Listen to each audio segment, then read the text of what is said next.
So I do just want to first say that this is going to be a very short story time, but I also want to say that the person that I'm going to be talking about is going to watch this. And here's your time to shine, darling. You've always wanted it, so here you go. If you already subscribed, welcome back, my darling. And if you have not yet subscribed, please do subscribe and join a part of the Morgan Shea Beauty Gang. So without further ado, we're going to go ahead and get into it. Now, like I said, things went south with this story really, really quick. So it's not very long, but let's get into it. 6 years ago, me and my friend, we're going to call her Tiffany, we move in together. Now, before I even start, I'm going to let you guys know the layout of the land here. Okay, we're renting this house, number one. Number two, there is a church behind us. There is a house in front of us.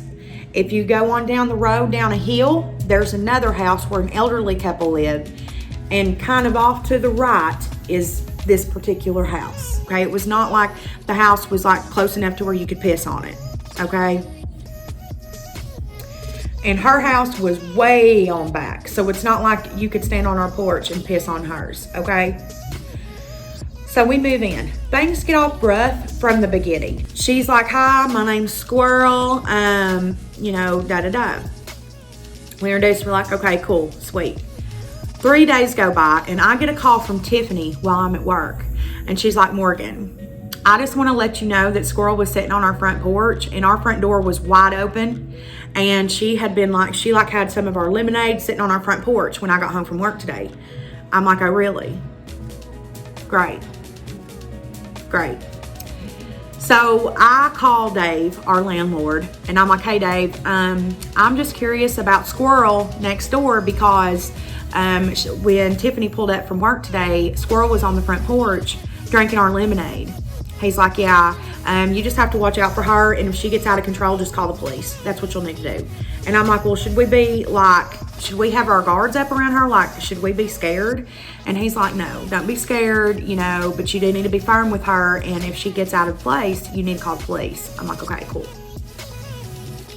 So I would say maybe 3 or 4 days later, the neighbor across the street had come over and introduced herself and her husband. They had introduced themselves to us, and we had gotten really close with them. They were around our age as well, and so we were just sitting on the porch like shooting the shit, whatever. And around my peripheral vision, now I want to let you guys know that there was a fence around the back part of our house. That's important. I see someone out of my peripheral vision coming from around, and I'm like, okay. So I look, and it's Squirrel, and she's in our fence. She comes out of the fence and she walks around and she's like, hey. And we're like, hi. And she's like, can I sit on the porch with you guys? And I said, look, Squirrel, I said, you're more than welcome to sit on the porch with us. I said, but from now on, if you could just walk around to the front and not jump into our property, okay? And she's like, okay, I understand. And so we're good. Everything's good. And for the longest, everything is perfectly fine. I would say for maybe like a month and a half, everything's fine, but Squirrel wants to be over at our house a lot. Okay, and there is no call before, nothing. She just comes straight on over. So about a month and a half later, me and Lindsay, if that's what I was calling her. Was I calling her Lindsay? We're going to call her Lindsay from now because I can't remember. But me and Lindsay were going on a trip somewhere with somebody. We were going to be gone for 3 days. Well, we're 2 days in and we get a call from the neighbor across the street who was like kind of watching our house. And it was the wife, and she lets us know that the police are at our house because Squirrel has let herself in our house and she was like chilling in our house. And she said, our neighbor told us like, oh, it scared the shit out of me. Like, I didn't know anybody was in there. I thought, you know, y'all were gone. And I turn around into the living room and there's Squirrel sitting on y'all's couch watching TV, eating y'all's food. I'm like, oh my God. So then from this point, Squirrel is gone for probably around 4 to 6 weeks. I'm not sure. She was in jail. And Dave asked if we wanted to press charges. And I felt like there was issues there, so I didn't feel comfortable doing that. And that was stupid. I'm gonna go ahead and say that now. So about 6 weeks later, she comes home and we don't see any of her for the first week. So one day her mother had came by and she comes over and she's like, I just want to apologize for Squirrel coming into your house. You know, we appreciate you being nice to Squirrel and da-da-da. And I was like, oh yeah, of course. Okay. Well, that night I had to go to work. I come home, and that night we had to bring our trash can up to the street, and I noticed that our fence is open. Well, I didn't really think anything of it. We didn't have an animal or anything, so it didn't like alarm me. You know what I'm saying? Like, I just seen the fence open. I didn't think anything of it. And as I turned the corner, I see a person in our trash, and I freak out. Now, we had a motion light, but it didn't come on until I was like fumbling with my keys when I see this person, and I see that it's Squirrel, and I'm like, oh my gosh, what are you doing back here? I almost maced you. And she's like, I'm going through your trash. And I was like, okay, well, if you wouldn't mind, you know, to go through trash, like if you want to, when it's at the road, because when you're coming back here at night, like, you scared me. I thought, like, I almost maced you.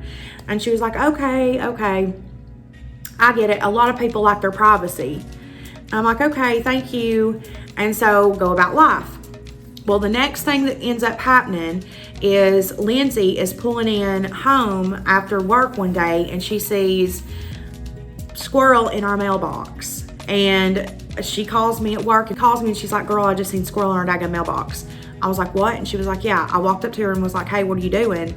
And she was like, oh, I was just seeing what kind of mail you all get. You can tell a lot by what kind of mail people get. And I was like, well, what did you say to her? And Lindsay was like, I told her not to get in our daggone mailbox. And I was like, well, you know, just make sure that you're being gentle with her. You know, we don't know much about her. Let's just, you know, be safe. Well, that coming up weekend, our neighbors across the street were over, and I was asking them questions about Squirrel, because, you know, she was like paying us a lot of attention over there. And I don't know if it was because we were close to her age and we were also females. I didn't know.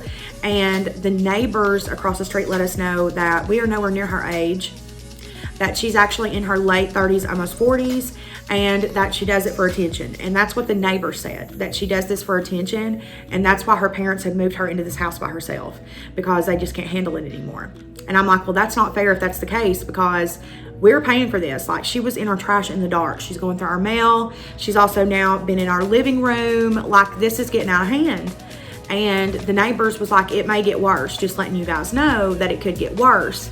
And you all may need to put her in jail if she does something else, because, you know, it sounds to me like her record, you know, things slowly but surely progress. And when they get to a point, they get to a point. So 2 nights later, me and Lindsay are sitting on the couch with 2 of our girlfriends, and we're watching The Bachelor, okay? And all of a sudden, we start hearing this bang on our window, okay? And it's a window in our living room, but it was like off to the side, so nobody was near the window. And all of us are females in this house alone. When this bang starts, we freak out, absolutely start panicking. And I'm like, oh my God. So I'm looking for my phone. I get my phone. I call 911. I'm like, there's somebody outside our house banging on our window, da-da-da-da. They're like, okay, we're sending an officer your way. This banging does not stop. Like, it's constant. Bang, bang, bang, bang, bang, bang, bang, bang, bang, bang, bang, bang, bang, bang. I mean, it does not stop. And I'm not answering to that. None of my friends wanted to answer that either, and I don't blame them. So the police gets there, and he's like, I just want to let you guys know that it's your neighbor. And I'm like, oh, really? It was Squirrel. I was like, can I talk to her? And he's like, sure. So I go outside. I'm like, Squirrel, why did you do that? You scared the shit out of us. Like, genuinely. Like, we thought that we were getting broken into. And she was like, why didn't you answer me? I was like, because you were banging on our window. We thought that we were like getting broken into. Like, we didn't know what was going on. Like, if you want to talk to us, you can knock on the door, or you can text us. We gave you our number on the very first day. Like, you can text or call us. She's like, well, next time you better answer. And I said, no, I'm not. I'm not going to answer you when you're banging on my window, okay? Like, I'm being firm with her.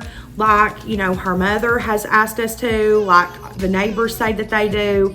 We're being firm with her because that's what we were told to do. Her mother said that that's the only way that she would listen, is if you were firm with her. So I'm being firm with her. And So the officer asks, you know, do you want to have her detained? And I said, yes, I do, because that freaked me out. I'm not cool with that. You know, this is just not cool. And so I had her mother's number, and I call her mom, and I'm like, look, I had Squirrel put in jail tonight. She was banging on our windows for literally 20 minutes until the police got here. She did not stop. She did not take a break. She also then told me that next time I better answer and all this, and I'm just very uncomfortable. And she said, well, that's what you needed to do. She said, this won't be the first time that Squirrel's in jail, and it won't be the last. And I feel really bad for her at this point, because her parents literally seemed like they didn't care.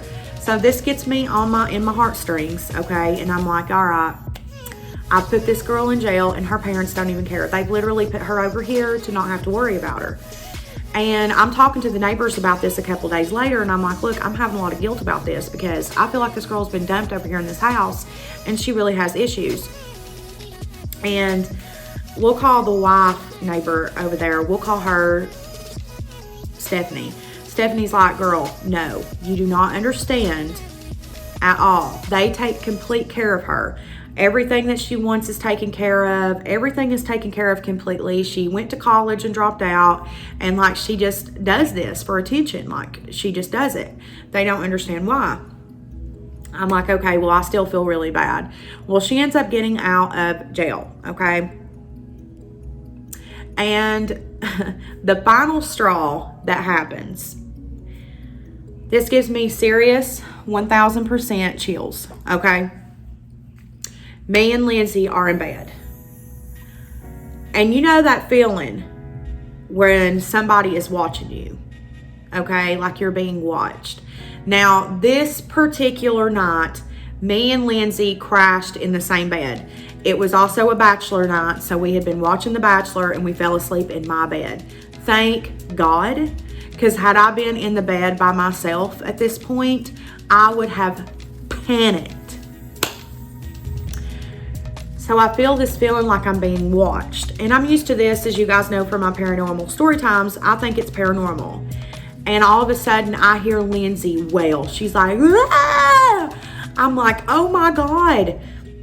Flip over, she turns on the light. She's like, what the hell are you doing here? I turn around, and Squirrel, it was the creepiest sight ever, is standing in our hallway, like at the end of the door, looking in our bedroom.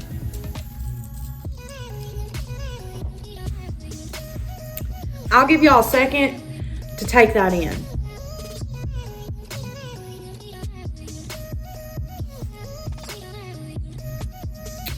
Yeah, so we call the police. Well, Lindsay calls the police. I'm panicked. I'm freaked. I'm furious. I'm upset, because I've tried to tell this girl, like, if you want to hang out, if you want to talk, just call. I felt bad because I put her in jail with the whole other situation, and now she's done this, and it's just like upsetting.